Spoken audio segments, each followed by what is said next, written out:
นะอย่างนั้นน่ะไปเสียมันสิเด้อปาชิเอาแล้วเอามาคืนนะโอ้รับรองงานคืนเดียวนะ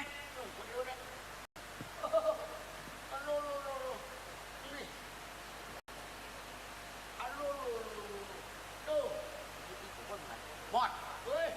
แล้วจะเพื่อนแมนไปอยู่ไหนประเดี๋ยวนี้อยู่คอกม้ารอข้ากันอยู่คอกแม่คุณก็ได้หมดไปหาแมนนะฮะแล้วไปหาแมนคุณนะไปแน่นอนไปแล้วเด้อเดี๋ยวข้าจะเอาผ้าเองได้นี่โอ้ยก็ได้แล้วนี่ขอฟังไปครับนี่ข้าหันไปแล้วเด้อหมดไปเถอะฮัลโหลโอ้นี่ยายนี่บ้านไหนมันเป็นอีระบอกแล้วคำเดียวแป๊บเดียวจะโหเรื่องแล้วเนาะ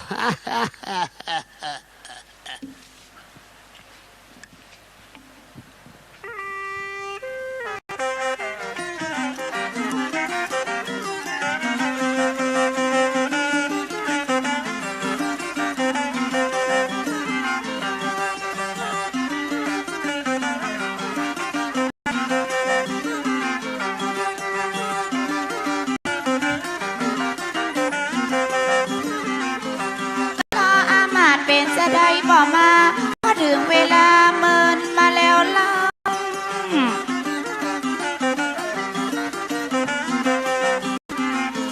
จนพอหิวน้ำจนพอหิวข้าวมองเราจะเงียอย่างใดกันเวลาก็ได้ผ่านไปเป็นจะได้บอกมาหาแถมกันเคยกับเจ้าท่านนะลืมคำสัญญาที่เคยเคยเล่า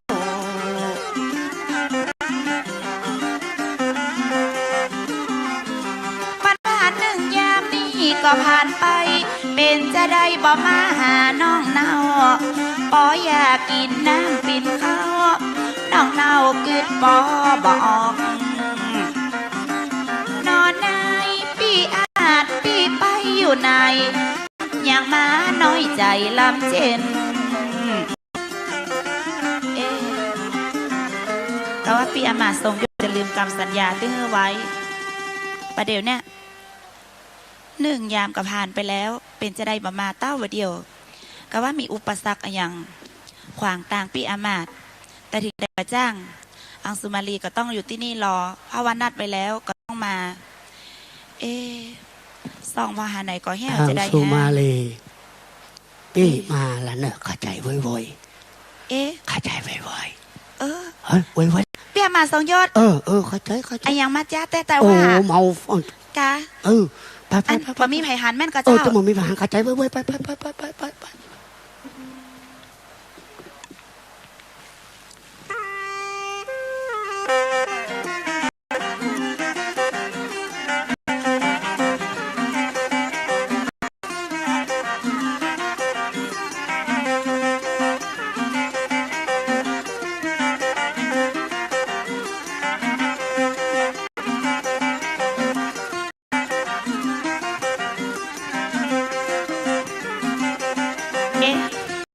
เป็นจะได้ฮะกูเตือนเนี่ยเปียมาทรงยศเนี่ยจะเป็นคนขี้อู้แต่วันนี้รู้สึกว่าแปลกๆเดินทางมาเนี่ยบ่อู้กะเฮาสักกรรมป่ายบ่ปอกะผ้าคลุมหน้าไว้เปียมาเจ้าเปียมาทรงยศเป็นจะได้วันนี้พี่อย่างบ่อู้กับน้องกูเตือนพี่มาหาน้องจะมีเรื่องอย่างมาเล่าให้น้องฟังตลอดเปียมาเจ้าที่อย่างได้รับได้นอนที่ไหนมากะพี่อามาเจ้าจะได้บอกอู้กับน้องเอาผ้าออกก่อนบอนี่อย่างปิดหน้าปิดตากว่าหันหน้าน้องกะอันนี้มันไม่ใช่พี่อามาทรงยศนี่อันนี้มันเป็นไอ้มอดคนเลี้ยงม้านี่ไอ้มอดตายละเขาอย่างนี้อย่างใดดีเนี่ยไอ้มอดมึงบังอาจอะไรอย่างเอาเสื้อผ้าเปียมาทรงยศมาใส่นี่มันหมายความว่าอย่างใด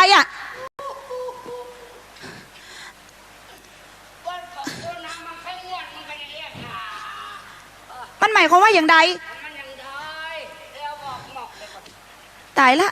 เขาก็นึกว่าเปียมาทรงยศแต่กลายเป็น นี่ ไอ้มอด ละอำมาตย์ทรงมาเนี่ยฮะทรงยศมานี่เหรอ มึงบังอาจหลอกลวงข้าอย่าได้อย่าอั้นกันประเดี๋ยวเนี่ยถ้ารู้ว่าถือเสด็จพ่อเสด็จแม่หูก่อว่ามึงอ่ะจะโดนประหารเจ็บโคตร ไปชั่วโคตรอ่ะยังมีกลางป่ากลางดงอย่างนี้ กลางป่ากลางดงอ่ะบังอาจหลอกเจ้านายอย่างเอี้ยมันหมายความว่าอย่างไร อ๋อกะที่อำมาตย์ทรงยศจะป้าหนีเหรอ อันหนึงอามาตย์ทรงยศอ่ะมันทักกันมาเมื่อแล้ว และเห็นอย่างหนึ่งมอดได้เป็นอะไรยังหู้ตัวเก่าเอากะเป็นแค่คนเลี้ยงมาจะมาบังอาจถ้าเจ้านายหลวงหัวตัวได้กะ เข้าใจ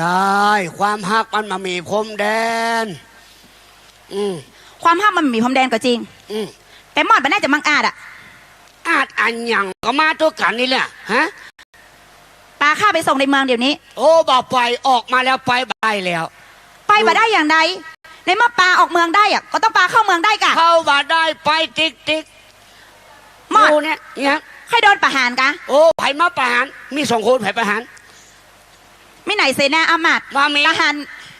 ตึงเมืองมิไหนมด มามีอยู่ในป่าอยู่ในดงบ้านไผ่มังไผ่ปักเกียวบ่ฮู้จัก ปลาข้าไปส่งบ้านส่งเมืองแบบเดี๋ยวนี้ม บ้า อด ไปเหียยัง แล้วมึงจะปลาข้าไปไหน ไปตั้งหน้าติ๊กโจนกว่าอันยังจะเกิดขึ้น ไอ้จะเกิดขึ้นมาเดี๋ยวเนี่ย2 ยามผ่านไปแล้วอะ อืม เข้ามาแบบโต๊ะถึงต้องข้าสักเม็ดอ่ะประเดี๋ยวนี้ข้าหิวข้าวแน่จริงมึงไปซักข้าวมึงข้ากินก่อน อ๋อหิวข้าว เจ็บท้องอ่ะ รอกำเดียวจะไปขอตั้งหน้านี่มาอยู่นี่รอกำเดียวเนอะ กับที่มันเป็นในป่าในดอยอ่ะ ก็ พ่อจะไป บอกว่า ขอที่ไหนเฮ้อ มันต้องเสาะได้ของเอาเพื่อความสุขใจของไอ้มอด จะไปเสาะมาคือรอนี่กำเดียว ถ้าปะได้ข้าวนะปะต้องปีกมันก็หันหน้าเนอะ เจ้า โอ้ยยังไม่หิวข้าวอีกอ่ะ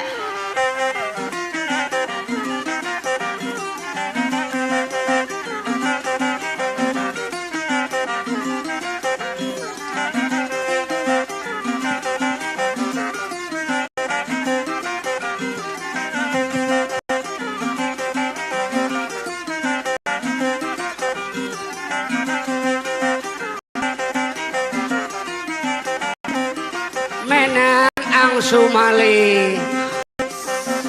มาแล้วครับ ประเดี๋ยวเนี้ยหิวไส้ประจากข้าวแล้ว ไอ้ยังอ่ะ เอาอย่างมาเนี่ยโอ้ยไม่ไหนเข้า เข้ามีในนี้เรียบร้อยแล้วแต่จะต้องหุงก่อนจะต้องนึ่งก่อน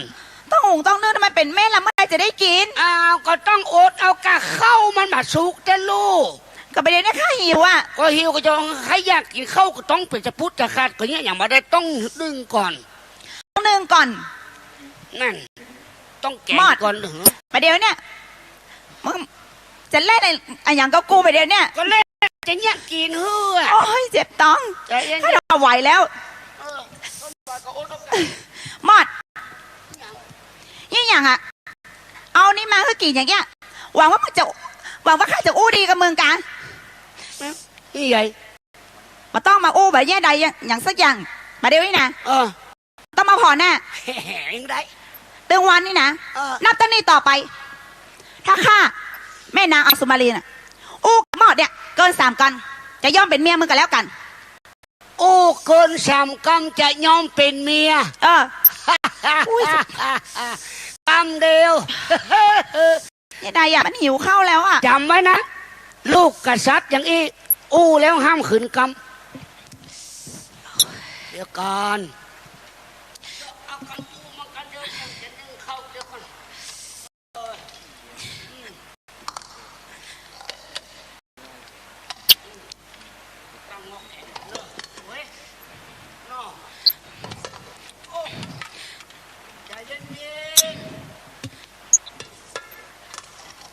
ไอ้มอด มึงไปตั้ง2 ก้อนอ่ะไม่อยากตั้งได้อย่างใดมาตั้ง3 ก้อนกัน ว่าอย่างก็1 กำแล้วนะ ตายละ ก่อน ถ้าเผลอปากไปอู้กับมันแล้วหิวข้าวกูหิว โอ้เดี๋ยวได้ละเดี๋ยวก่อนโอ้ยใหญ่ดิ ถ้าพอแถวนี้มีกระป่าก็ดอย จะออกไปหักกลัวอาจจะเป็นต้องทนโอ้ย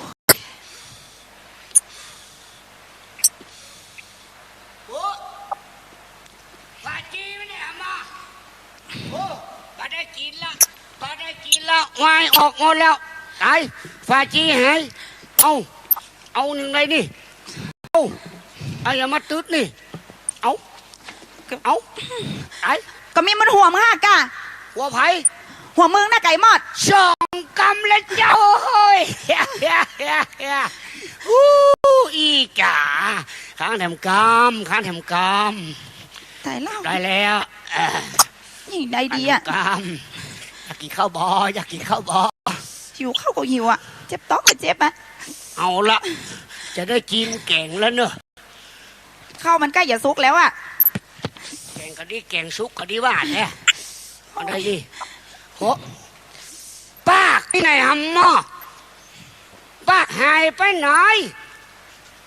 ไปเอาปากไปตั้งใดนี่เอาตายแล้วเอามูก้นกระจายกันเนี่ย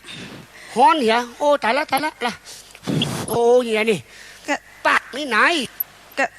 ปากไม่ไหนโอ้ยกันเน็บเอวมือหักกะเอาเลยชามกำและแม่นางอังสุวรรณีเป็นเมียของข้าโดยกิสัจจะของเจ้า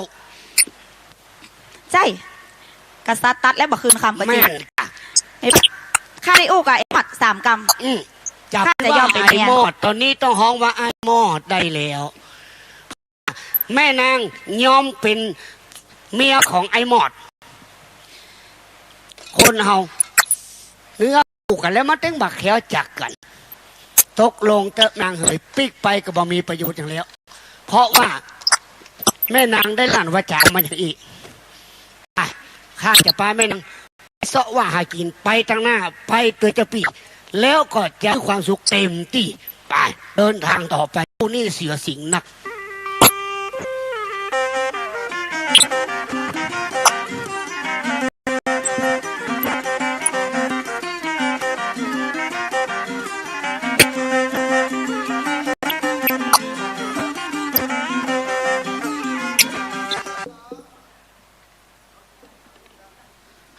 เฮานี่เงินนักแต่ซ่อคนถูกอกถูกใจที่ไหนก็บ่ได้ก็บ่ฮู้ว่าเป็นยังไงกะว่าเขาจะเบื่อเงินเฮากะถึงวันก็อยู่คนเดียวบ่มีกู้ปรึกษาที่ไหนก็แค่ได้คนหูใจสักคนมาอยู่เป็นกู้เป็นกิมก็ตอนนี้อย่างว่านะนอนเฝ้ากองเงินกองทองนี่สักวันหนึ่งเนื้อคู่เอาอาจจะมีก็ได้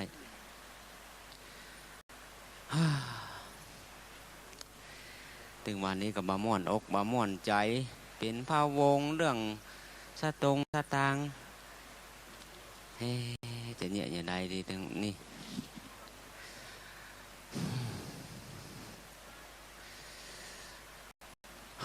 อยู่คนเดียวเสาะหากู้ดังใดก็บ่มันมีก้าสวนก็กว้างดอกไม้พอโอ้ไม่สาปอฤาษีปอเลี้ยงป้อเศรษฐีป้อเศรษฐี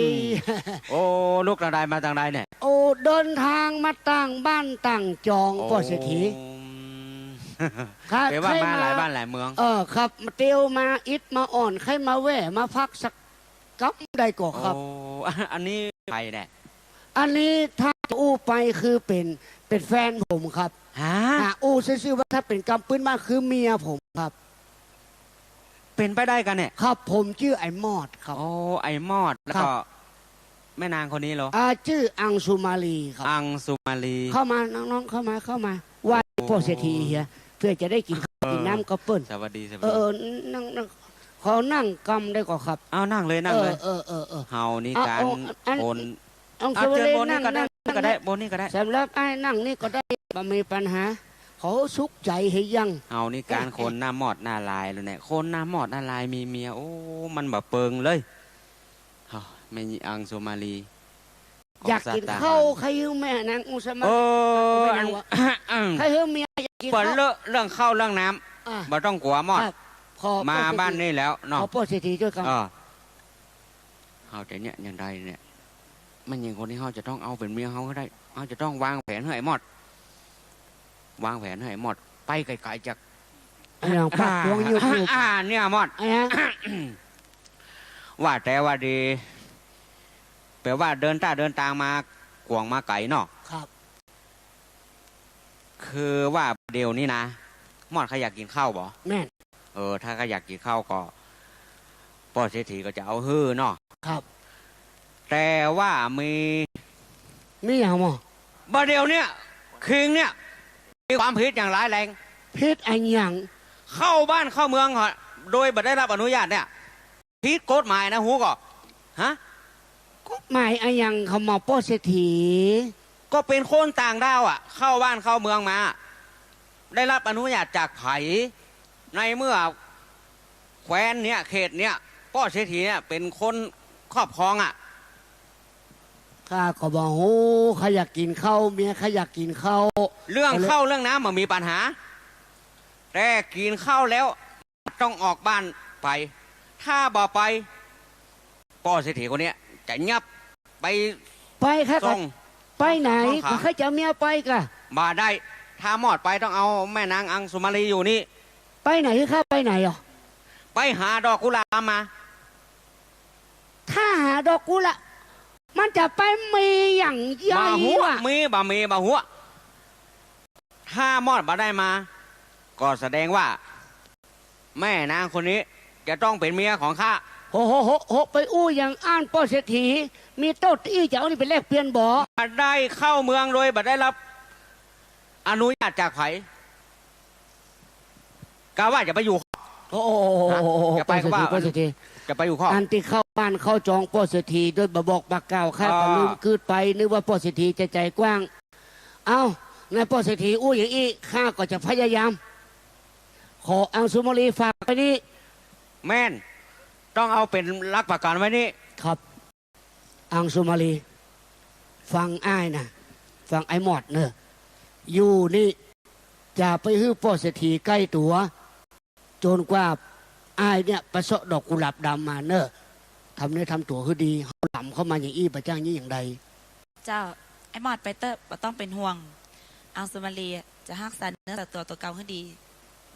ครับป้อเศรษฐีพ่อเมียของเราดีๆเนอะ รับรอง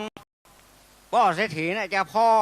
มดบ่ฮื้อได้ไตให้บ่ฮื้อได้ตอมเลยไอ้มอดบ่ต้องเป็นห่วง ครับ ขออย่างเดียวขอว่าได้ดอกกุหลาบดำมาก็แล้วกัน ครับผมจะไปก่อนเนอะป้อเศรษฐีเนอะ โชคดีนะไอ้มอดเนอได้มานักเนอมอดเนอ สมใจเขาแล้วคำนี้ พ่อเศรษฐีเจ้า ดอกกุหลาบดำมันจะมีกับเจ้า บ่หูอ่ะพ่อก็ว่าไปอย่างนั้นอ่ะแต่ว่าประเดี๋ยวเนี้ยพ่อเศรษฐีเนี่ยบ่กองหันแม่นางเนี่ยพ่อเศรษฐีก็นึกฮักแม่นางขึ้นมาแม่นางหัวตัวก่อ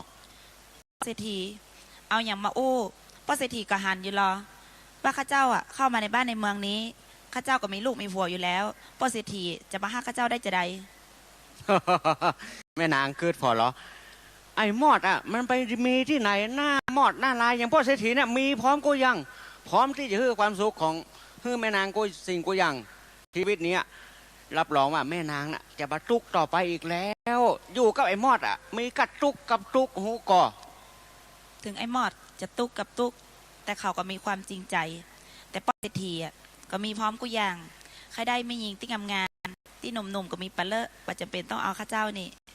เอาเถอะแม่นางพ่อว่าเขาไปอู้กับนางนายดีกว่า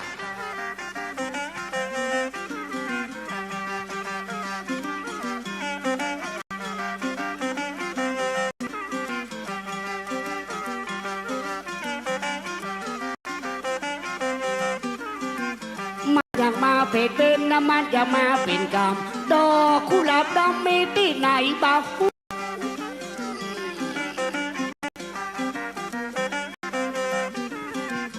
ตามป้อเศรษฐีเปิดมาจ่ามาโอ้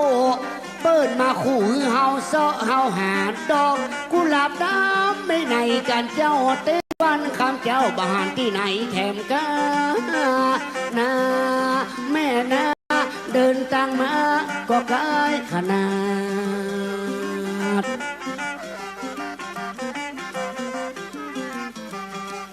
แล้วม จะมีที่ไหนในป่าดงไผ่จังดงป่ากว้างดอกกุหลาบดำดอกนั้นจะมีเลที่ไหนกันนอแต่กาก็มันอยู่ในดงป่าคาเฮาตึงจะโซหาให้มันปะเหี่ยก่อน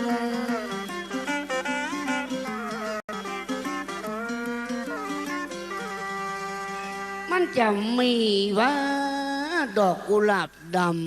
ำเกิดมาเป็นคนอายุปุ่นนี้มันจะมีดอกกุหลาบดำกับปุ่นกว่านี้ ไอ้มอด ไอ้มอด บัดนี้ บุญญาธิการของเจ้ามาถึงแล้ว ไอ้มอด เจ้าจะได้ดอกกุหลาบดำสมใจเจ้าแล้ว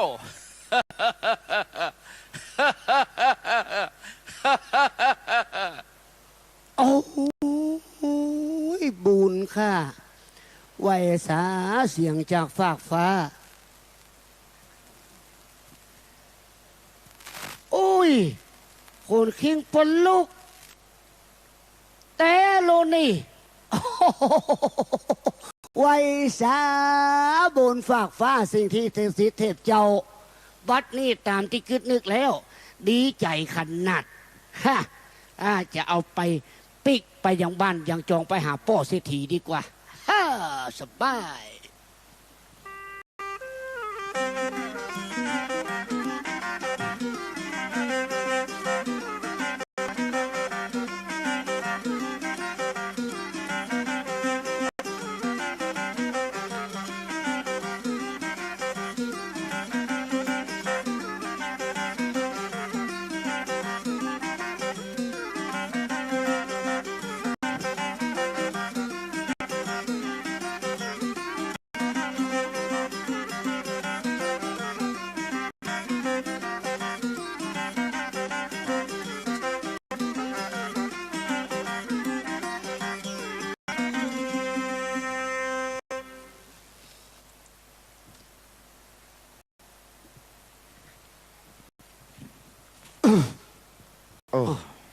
เสียงไป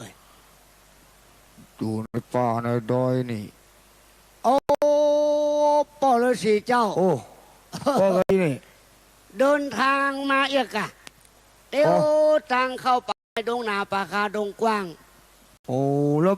ลงตั้งก็ว่าอย่างไร จะปิกบ้านปิกเมืองก็เลยหลงตาหลงตาง ก็แล้วอย่าเฮือดฤาษีช่วยเหลืออย่างได้นี่ คือบ่ไม่ได้ช่วยเหลืออันอย่างคือไปหาดอกกุหลาบดำเขาป่อฤาษี ดอกกุหลาบด ครับ ำโอ้เดี๋ยวนะโอ้ดอกกุหลาบดำนี่ฤาษีว่าบ่มีในป่าในเขาจะไม่มีดอกกุหลาบดำเป็นไปบ่ได้ นอกจากมีสวรรค์จันทร์พรหมบุญน่ะ ถ้ามันมีก็บ่เอาจะปิกดีกว่าป่อฤาษีบ่เคยหันก็บ่เป็นอย่างเนาะ ก็เคยหันสักอย่าง ครับเพ เขา ราะว่า ต้องการอย่าง บัดต้องกันนั้นก็จะเที่ยวทางป่อฤาษีก็จำศีลภาวนาเมินแล้วเนาะ โอ้นักแกละ ครับ โอ้ ป่อฤาษีบ่มีเนาะดอกกุหลาบ ดอก ดำเนาะ กุหลาบดาวนี่มันบ่มี แต่ถ้าเจ้ามาถึงที่นี่แล้ว หรือว่าเป็นบุญวาสนาของเจ้า เอาอย่างอีกข้าจะมอบของวิเศษให้เจ้า อันยังป่อฤาษี เพราะว่าฤาษีอยู่เนี่ยมาตั้งหลายปีแล้ว ยังไม่มีใครมาเจอข้าจะมอบกองวิเศษให้เจ้า มันก้องกุมเข้าไปจ้ะกะ โอ้ก่อนที่เจ้าจะห้าไป เจ้าต้องหูวิธีใจมันก่อนหูก่อน ครับ เจ้าเนี่ย ตีกลองที่3 กำจะมีนางลำออกมา อ๋อ แต่ถ้าเจ้าจะให้นางลำกลับเข้าไปเหมือนเดิมเจ้าจะต้องตีกลองนี่แหม3 กอันบอก ำอันนี้คือกลองวิเศษ โอ้ เจ้าจงห้าไปแล้วเจ้าจะมีบุญวาสนา ขอบคุณป่อฤาษีครับ อ๋อดีหรอก ป่อพระพม่าก็ยังก้องธรรมดาเนี่ย แล้ว จ้ะ เจ้าจงรักษาของที่ฤาษีให้ไว้ดีๆเนอะ ครับขอบคุณป่อฤา เพราะ ษี คน นัก ที่มีกลองนี่ เวลากับใครควายท่าอัน ข้าบากอันตัวข้าเจ้านี่ก็จะขอลาพ่อฤาษีไปก่อนเน เอ อะ ปล่อยเถอะปล่อยเถอะ โตได้กองวิเศษเต็มละดีละดวงดีคนเฮาเนาะ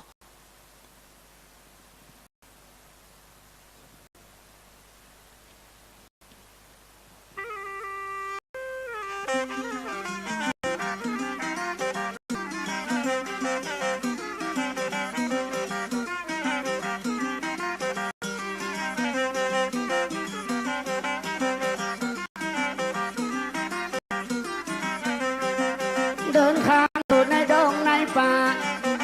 ไอ้ยังละมาม่วนหัวใจประเดี๋ยวอยู่ในกาดงไผ่เปิ้นได้ฮือได้กองวิเศษเฮาจะยังได้กันประเดี๋ยวตางมาสั่งกาสังเกตเปิ้นว่าเป็นกองวิเศษตีสามกำจะมีนักร้อง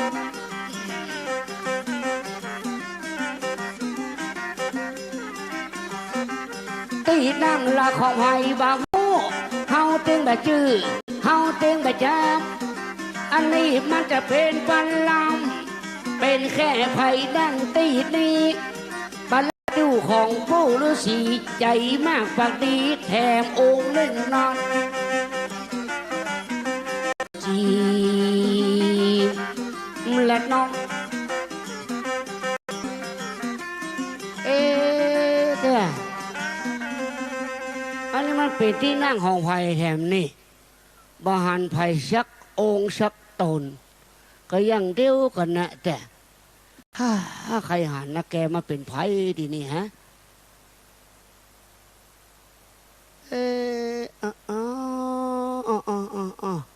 แถมองค์หนึ่งแล้วเฮ้ย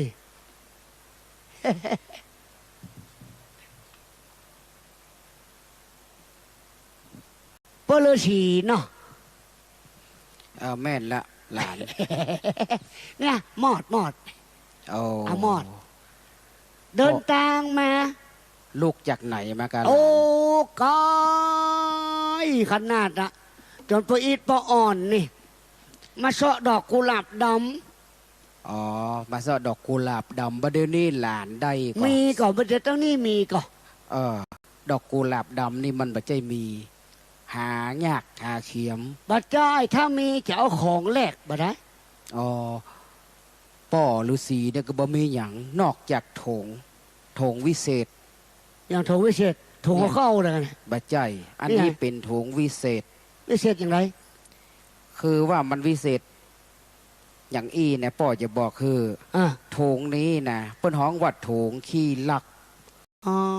โถงขี้ลัก แม่นถ้าใครได้อะยังของไผก็สามารถเอามาได้หมดเลย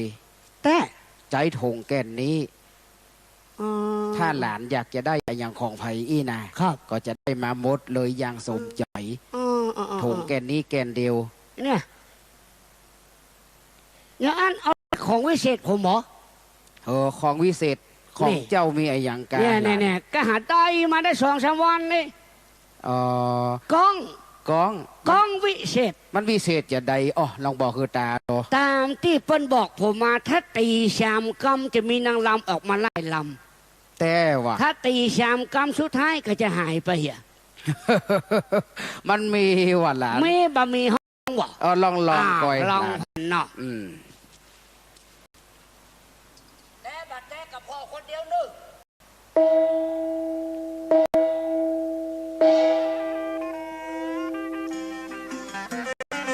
โอ้แท้ลูกปอยโอ้มีนางลำออกมาแต่ฟ้อนงามแต่งามว่าตลาดแต่เอาลูกอยากไหนมานี่โตโอ้ตาหันแล้วกระใจขึ้นกว่าได้ตาอดบัดแล้วเนื้อหลานเด้อ เอาเลยโอ้ลูกดูโอ้ลูก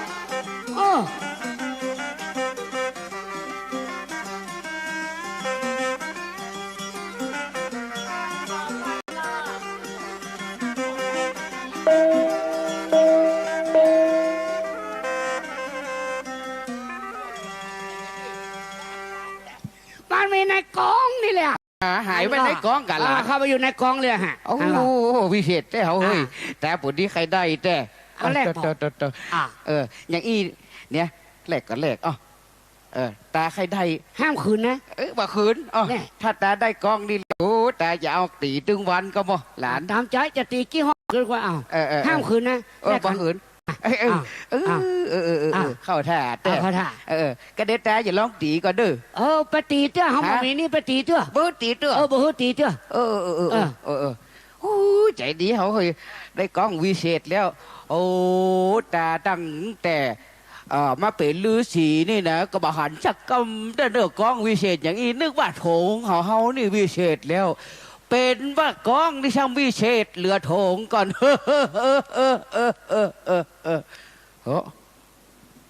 นี่ตีใช่ก็มั้ยไม่ไหนเห็นดิกองเขาหายไปไหนนี่โอ้เป็นว่าเฮานี่เสียหูแล้วรุ่นนี้ตะกี้เฮาเอาถุงแรกของไอ้หน้าหมอดนะประเด็นนี้มันลักกองไปถุงก็มาได้กองก็หายอย่างไงนี่โอ้เดี๋ยวอย่างไงนี่โอ้ตายแล้วเสียหูมันเฮ้ยโอ้โหอย่างไงนี่มันตัวหาไหนนี่มันอย่างมาโวยแต่โวยว่าก้อยโอ้เดี๋ยว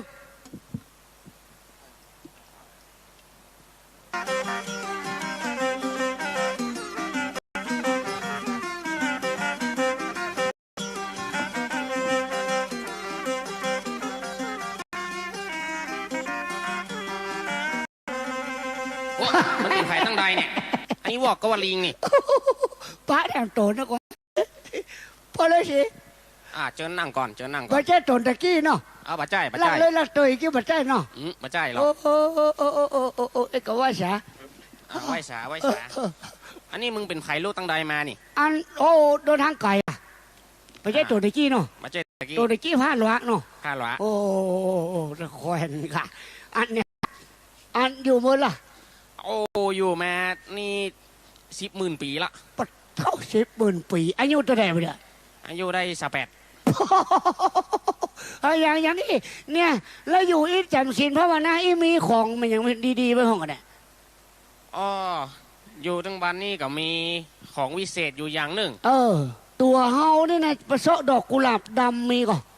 ถ้ามี ดอก จาก กุหลา ข บ อง ดำนี่ได้ยินมาตั้งแต่เจนพ่อเจนแม่เล่าให้ฟังเด้อบ่เคยหันเนอะ อ๋อ แล้วแต่บุญบารมีเอาละถ้ามีบุญก็จะได้ปะได้หัน ใช่ถ้ามันมีเจ้าของแรกมาได้เคยหันก็เนี่ย มันเป็นอย่างนี้ กองวิเศษ กองวิเศษ ถ้ามันมีนะจะเอากองมาแลก อีป้อก็มีของวิเศษเหมือนกัน นี่ ของอีป้อเป็นไม้เต้า ไม่เต้าใหญ่ เต้าฝ่ายเก้ามันเป็นโคนฝ่ายมนไม่ใช่ ใช่ใหญ่ นี่โอ้ยหาหน้ามึงลืมหมดละ มันไปใหญ่ ไม้เต้าเก้าจีบตายป่าจีเป็น ไม่ใช่ขนาดนั้น วิเศษ โอ้ ชื่อมันนี่ก็บอกสรรพคุณละ เก้าชี้ตายไปชี้เป็น มึงจะลองพอก่อน โอ้ไม่ได้มันมาตายไปจะตีเดี๋ยวเกิดบัจี้ข้าคืนวันลำบากอ่ะเนี่ยของข้าน่ะจะเชื่อก่อนของผมนี่จะตีให้พอตี3 กำมีนลามาฟ้อนตี3 กำหลังหนีไปเลยหายไปเลย จะอยู่ในกองลองพอน้อง ลองพอ มาเด้อ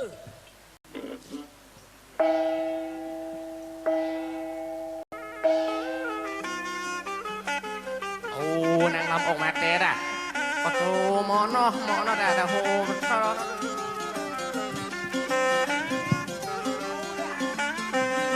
แล้วก็เลยสี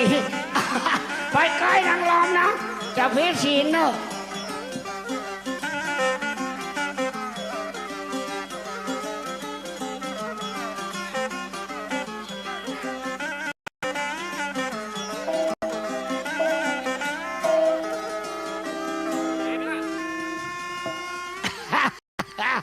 มาก่อน มันม่วนจะอี โอ้ รอดอ่ะ มันม่วนนะโคมอยู่ทุกวันจุกฮะ อันเขาแหลกกันบ่ อะไร อันเนี้ยกะเอาไม่เต้าเนี่ยกะเขาแหลกอ่ะ แน่ใจอ่ะ มันไอ้ใจปะโทมัน ห้าม เราไปอยู่ ขืน ป่าคนเดียวอ่ะ ห้ามขืนเนอะ บ่ขืน เอา จะเอานะ เอาไว้ แหลกกันเนาะ แลก อิบนะขอละ โอ้หมดใจหมดว่ะ ว่าอันนี้ไม่เต้าเนาะอันนี้กองของปลิสีเขาแลกกันแล้วเนาะกูสิงกูยังเป็นยังถ้าไม่ขับไม่คืนมาปลิสีง่อมตีเอาจนเนอะตีเอามันถึงจะออกมาลำกับปลิสีเพราะว่าผมมาอยู่นี่กับเมินแล้วไปจะกึศเต้งอย่าเตียวตั้งไก่ก็มาแจ้งแย่ขอคือปลิสีได้ลำกับนางดีๆกันผมจะไปก่อนนะครับก็ไงล่ะบะมอดเอาไปกันนี่ก้องเฮาเสียหูมันแล้วกันเนี่ยมันลากก้องมาแล้วเนี่ยจะต้องไปตัวหาก้องกันแล้ว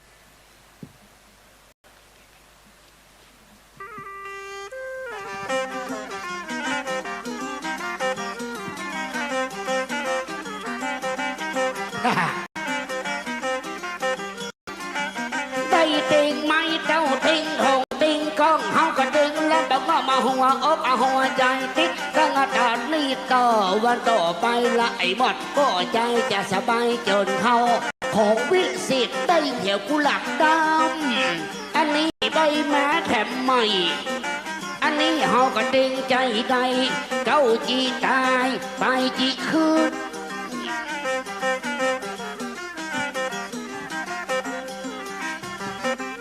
ไม่เต้าและทงขีดลักสัญญาว่าบ่ฮือคืน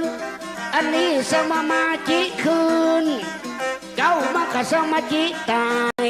กำนี้ละไอ้บดปล่อยใจบัลละบุญบัลละไว้ดีใจเจ็ดลมจีเล็ดน้องคนเฮามีวิชาเหมือนมีทรัพย์เป็นนับแสนได้ถึงถุงขีดลักได้ถึงไม้เต้าได้ถึงก้องวิเศษดอกกุหลาบดำเฮาก็ได้แต่เฮาบ่บอกคือโปรฤาษีจะได้เดินทางต่อไปสบายพักผ่อนเหียสักกรรมกะเดียวถ้าเกิดมันมีอันยังเกิดขึ้นมาเฮาก็สบายเดินทางเข้าไปยังบ้านยังเมืองดีกว่า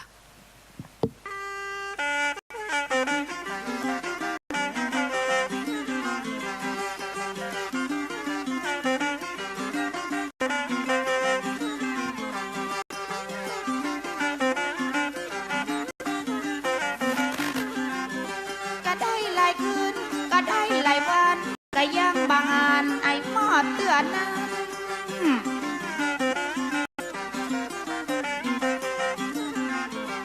ออกจากวางได้ออกจากบ้านน้องจันเงียอย่างใดกันบ่ฮู้เป็นเวรอย่างเล่าข้าเจ้าตีมาตอยตั้งเคยกับเจ้าท่านน้ำก็ได้เดินทางมากลางดงกลางป่า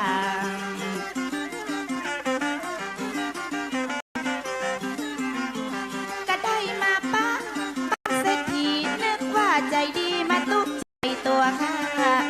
จะแย่อย่างใดแตกค่ะหัวใจมันต่ำยาเสียงอย่างนอนในตัวเขาจะแย่อย่างใดไอ้หมดไปไหนว่ามาเต้าบาเดียว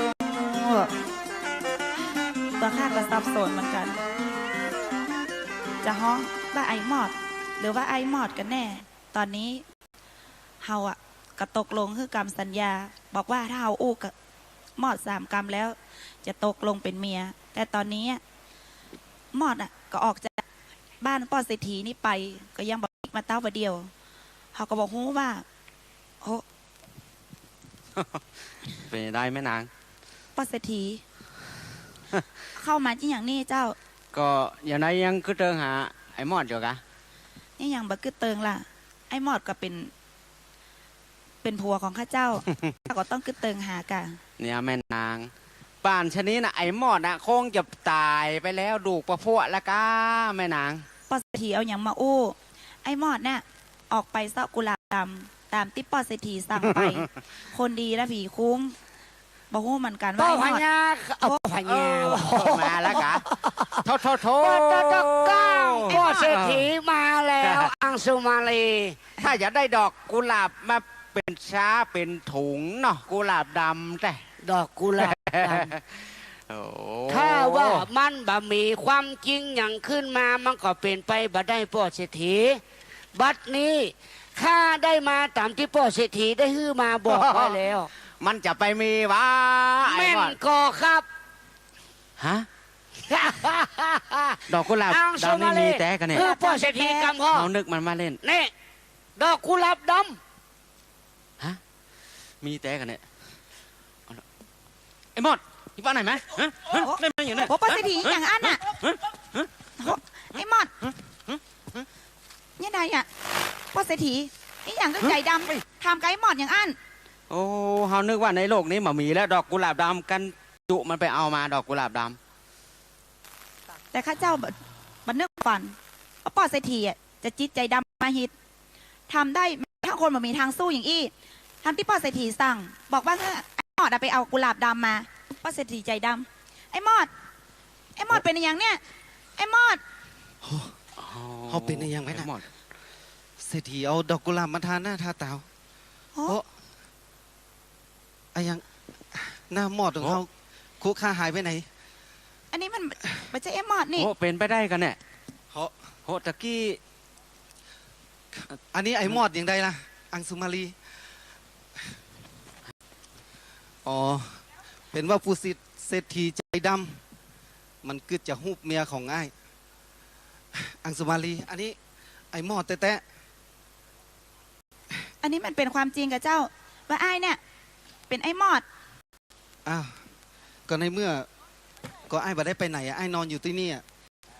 แล้วจะเป็นภัยไปได้ล่ะ ถ้าเป็นจะอ่านน่ะ น้องก็ดีใจ อันนี้ แต่ เป็น ว่า ไปได้กันเนี่ยฮะไอ้มอด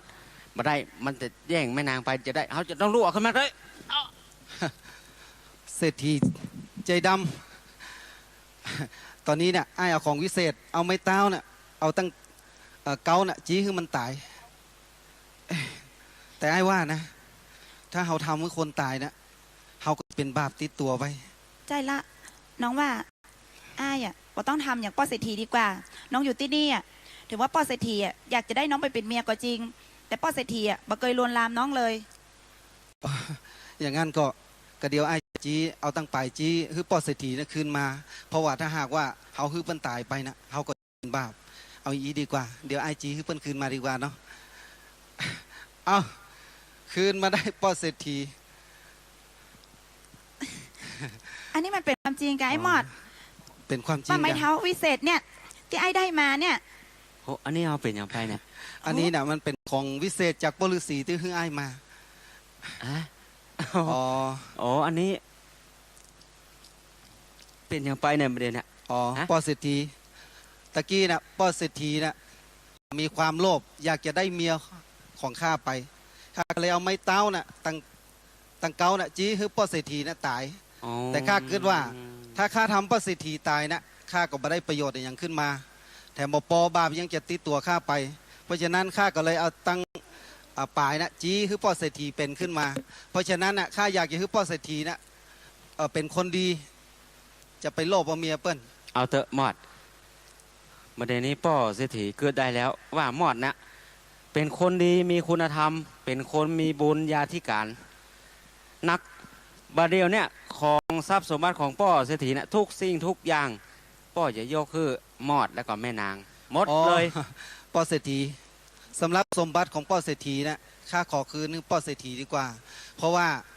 ข้านะก็ยังมีภาระที่จะต้องปาอังสุมาลีนะปิกบ้านปิกเมือง เพราะว่าหากจากบ้านจากเมืองมาเมืองละบอกฮู้ว่าเสด็จพ่อเสด็จแม่ของพระธิดานะจะเกื้อเติงหาสักมอกใด อ๋อ เอ่อ ไอ้หมอด น้องว่าแบบเป็นอย่างอะป้อเศรษฐีตั้งนี้ต่อไปของป้อเศรษฐีเป็นคนดี มีจิตการซื่อตรงและซื่อสัตย์จะไปโลภไปอามาอย่างที่สิ่งของไปใช่ของตัวเก่าป้อเศรษฐีอะเก็บของหรือว่าสมบัติของป้อเศรษฐีเป็นเนื้อกับตัวเตอะมาเป็นอย่างในวังค่ามีปะเลอะเรื่องทรัพย์สมบัติ เพราะว่า บาทขอกราบสุมาอันแม่นางตัวอันบาท อ๋อ มาเป็นอ แล้ว ย่าง ก็ขอบคุณเนอะไอ้มอด อ๋อมาเป็นกับ ที่อั ป น อเศรษ ไว้ ฐี ชีวิตอันของพ่อเศรษฐีเนาะบ่เฮือพ่อเศรษฐีได้ตายไปครั้งนี้ต่อไปนะพ่อเศรษฐีน่ะจะทำบุญอุทิศ เข้าของเงินทองต่างๆเนี่ยป้อจะอุทิศให้คนยากคนจนทุกสิ่งเลยทุกสิ่งทุกอย่าง ไอ้มอดอีก็ดีเหมือนกันนะน้องอะอังสมารีออกจากบ้านจากเมือง มาหลายวันหลายเดือนแล้ว น้องอะจะปาไอ้ไปกราบทูลเสด็จพ่อกับเสด็จแม่กับมงหูเหมือนกัน ว่าเสด็จพ่อกับเสด็จแม่จะเป็นจะได้พ่อง ไอ้ก็คิดอย่างนั้นเหมือนกันนะอันเฮาก่อนลาป้อเศรษฐี เอาเถอะก็ขอแม่นางเขาเดินทางโดยสวัสดิภาพแล้วก็มอดตัวเขาคือโจกดี ขอให้ป้อเศรษฐีตั้งอยู่ในความดีเนอะ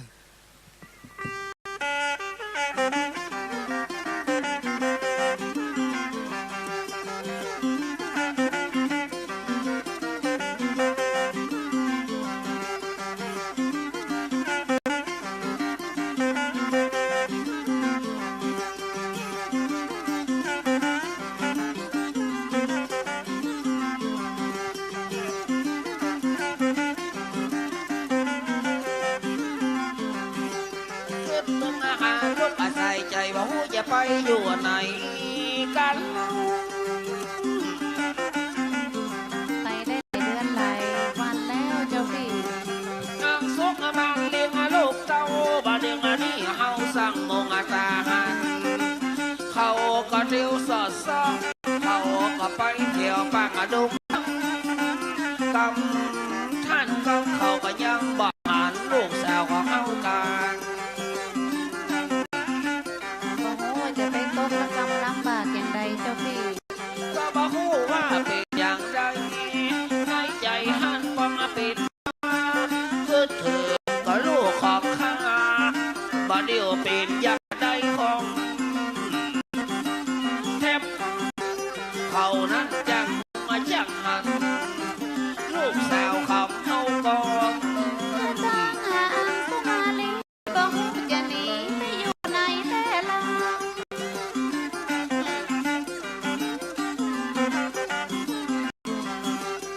บ่ฮู้ว่าจะมองจะเศร้าลูกเต้าเขาไปอยู่ไหนมาลับในเมืองคนที่ในใจนี่บ่ฮู้จะห่วงอย่างใดแม่นายแสงที่อะไรก็หัวเจ้าลูก ปิดถึงบ่ม่วนในอกในใจ เจ้าพี่เอ่ยจะได้กันจะไปวัดนั้นบันใจของเล่นดูสุมาลีลูกโอ้โหจะอยู่ในดงในป่าดงดำบ่มุกลูกเต้าเขาจะได้กินอย่างอกใจแม่ตาอยู่หันบ่สิ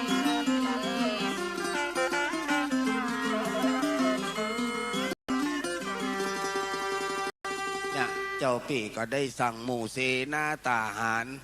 เขาก็ได้ติดตามหาลูกอังสุมาลีของเฮา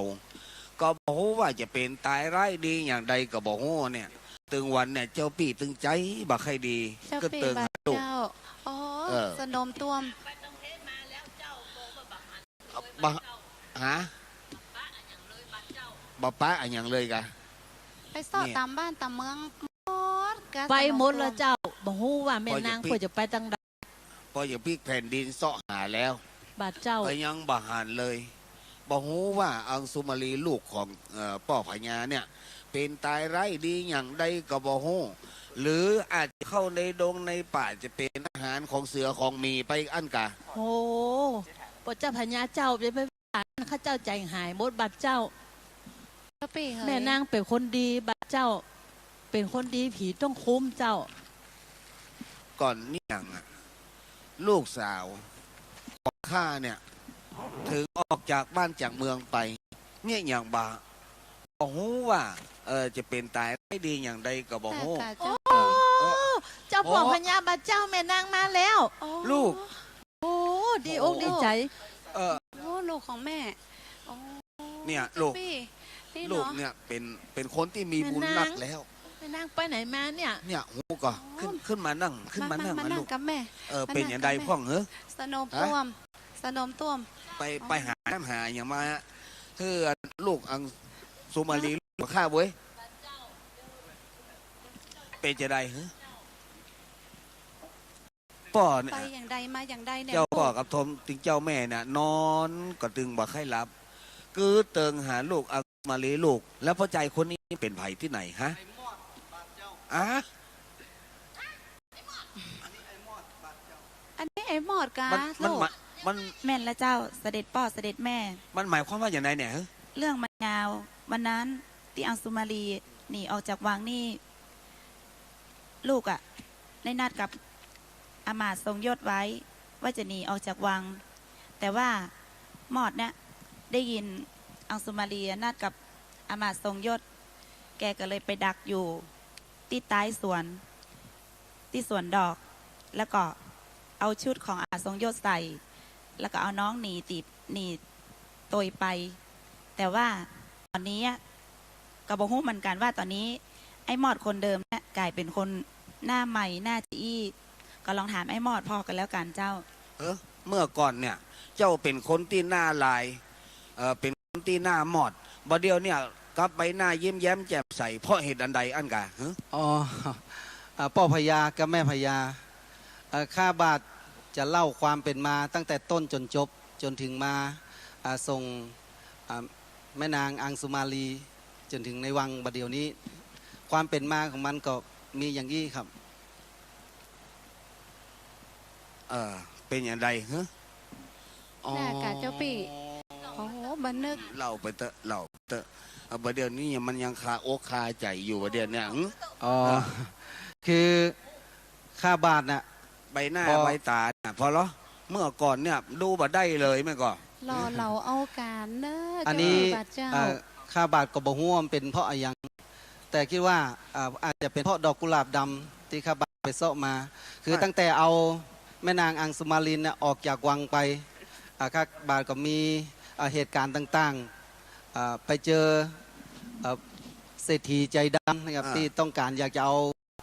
แม่นางอังสุมาลีนี่ไปเป็นเมียแต่ว่าใจคือข้าบาทไปเสาะดอกกุหลาบดำข้าบาทก็ไปเสาะได้ดอกกุหลาบดำแล้วก็ไปปะฤาษีได้ของวิเศษได้กองวิเศษแล้วก็ได้ถงวิเศษแล้วก็ได้ไม้เต้าวิเศษจากฤาษีนั้นมานี่แหละพอเหรอก็เลยเจ้าปี เป็นอย่างไรเดี๋ยวนี้ครับโอ้อันนี้เป็นไม้เต้าวิเศษกันเนี่ยอันนี้เป็นไม้เต้าวิเศษถ้าหากว่าเราตั้งเกาจีคนนั้นก็จะตายหรือว่าสิ่งของนั้นมันก็จะตายถ้าหากว่าเราเอาตั้งปลายจีจะคืนมาชื่อที่นี่อ๋อข้าบาทคงบักก้านะครับแล้วก็กองนี้ถ้าหากตี3 กรัมมันก็จะมีนางรำออกมาถ้าหากว่าตีแหม3 กรัมนางรำก็จะไปโอ้เป็นว่าอย่างอีลูกเนี่ยเจ้าปีบาเจ้าอย่างนี้แสดงว่าไอ้หมอดนี่เป็นคนมีบุญญาธิการเนาะก็แม่นละกะเทวีน้องถ้าหากว่าคนที่บ่มีบุญญาธิการจริงแต่คงจะบ่ได้สิ่งบุญนี้มาปลายบ่ปอปลาลูกอังสุมาลีของเฮาเนี่ยไปดำดอนจอนป่าไปกลางค่ำกลางคืนบ่มีเสือมีผีป่าอะไรอย่างมาคบมาใกล้มาคุยเลยโอ้นี่ถ้าจะเป็นเนื้อกู้ตัวเขาเมื่อจัดปางก่อนเนาะถ้าบ่มีไอ้หมอดลูกเฮาเนี่ยจะเป็นตายหายดีอย่างใดบ่ฮู้เจ้าปีบาเจ้าโอ้ไอ้หมอดเจ้าปีจะยังแล้วอามาทรงยศนั่นเหรอฮะ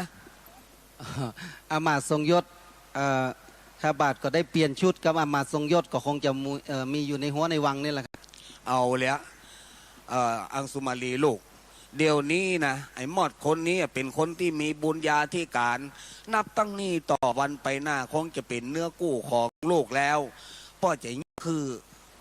เป็นเนื้อกู้กันแล้วก็จะยกบ้านยกเมืองเนี่ยคือไอ้หมอดเนี่ยเป็นผู้ครอบครองพ่อก็โตแก่ชราลงมาถึงวันแล้วเปรียบเทียมไปเหมือนกันไหมก็ไปฟังแล้วไอ้อามาทรงยศนั่นน่ะนับตั้งนี้ต่อวันไปหน้าคือเขาเนี่ยเป็นคนเลี้ยงมาแตนไอ้หมอดกับเจ้าปีแตนไอ้หมอดโอ้อย่างอี้ก็ดีแล้วเจ้าปีเนาะบ้านเมืองเขาจะได้รุ่งเรืองนั่นแหละพอหรอกโอ้เจ้าปีเนี่ยมันนึกบ่ฝันเลยเอาตั้งนี้ต่อไปตั้งแต่วันนี้คือสนมเนี่ยตั้งในเมืองเขาจัดงานอภิเษกสมรสไอ้หมอดกับลูกเขาเนาะเจ้าปีนะเจ้าและกะคอนสังอันนี้บ่ก็ได้โจปังเลวแลเอาบอลละมาปั่นเป้านี่ขอคืออยู่ดีกินลงอามาดพร้อมถึงลูกเจ้า อยู่ด้วยกัน อยู่อย่างก็สำลังล้วนเอาผลงามมาฟังว่าพี่น้องตั้งหลายดึงบ่บ้าคนตุกดึงบ่บ้าคนยากหมู่เฮาจะเอาปอนมาฝากขอได้อยู่ดีอย่าสาบายตั้งตอนนี้ไปหน้าขอได้สุขบานหวานใจขอมีโจกมีใจบ่บ้าภัยพยาทุกนาทานอยู่ดีสบายบ่บ้าคนไปคนยากที่ฟังกันที่ในบ้านของอยู่ดีกินเหล้าจบแล้วละงอนเรื่องนี้หลอนมามันผิดพลาดกันก็ขอเอาโหสิกรรมจะไปเล่ากันต่อปี มันละจะไปเป็นยังเอาปอนมาปอนที่นี่สำหรับและละครเรื่องนี้ก่อนบ้าสันแล้วนั้นเขาจะลวนลางอรวดอย่างงาความตึงพิษต่าง